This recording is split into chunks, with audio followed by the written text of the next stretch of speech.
ఎడారిలో సెలయేర్లు డిసెంబర్ 2వ తేదీ. శ్రమల ద్వారా సంపూర్ణునిగా చేయుట. హెబ్రీయులకు రాసిన పత్రిక 2వ అధ్యాయము 10వ వచనం. ఇనుము అగ్ని కలిస్తే ఉక్కు అవుతుంది. అది భూగర్భంలోని రాయి. వేడిమి కలిసిన మిశ్రమం. నూలుకి శుభ్రపరిచే సబ్బు, దారాలుగా చేసే దువ్వెన, నేతనేసే మగ్గము కలిస్తేనే వస్త్రం తయారవుతుంది. మానవ ప్రవృత్తిలో మరోటి కలవాలి. అలాంటి వ్యక్తిత్వాలను ప్రపంచం ఎప్పుడూ మర్చిపోదు. మనుషులు గొప్పవాళ్ళు అయ్యేది సుఖభోగాల వల్ల కాదు, శ్రమల అనుభవించటం వల్లనే. ఒక తల్లి తన కొడుక్కి తోడుగా ఒక గూని కుర్రవాణ్ణి తెచ్చి ఇంట్లో ఉంచుకుంది. అతనికి కాలు కుంటి కూడా.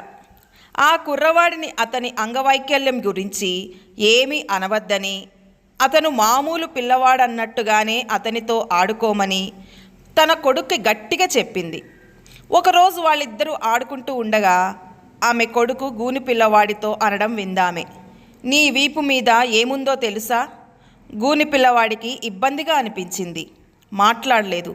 చాలాసేపు సందేహించి ఆమె కొడుకే సమాధానం చెప్పాడు, అది నీ రెక్కలున్న పెట్టె.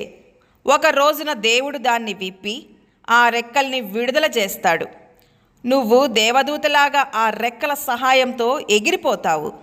ఒక దినాన దేవుడు క్రైస్తవులందరికీ తెలియజేయమన్నాడు.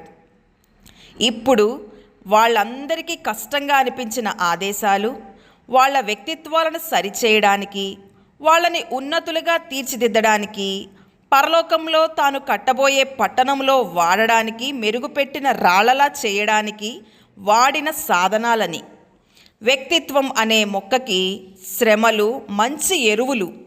జీవితంలో అత్యున్నతమైనది వ్యక్తిత్వమే. మనతో పాటు నిత్యత్వంలోకి మనం తీసుకుపోగలిగేది ఇదొక్కటే. దర్శన పర్వతానికి వెళ్ళాలంటే ముళ్ళదారి వెంటే వెళ్ళాలి. దేవుడి మాటలను దీవించునుగాక. ఆమెన్.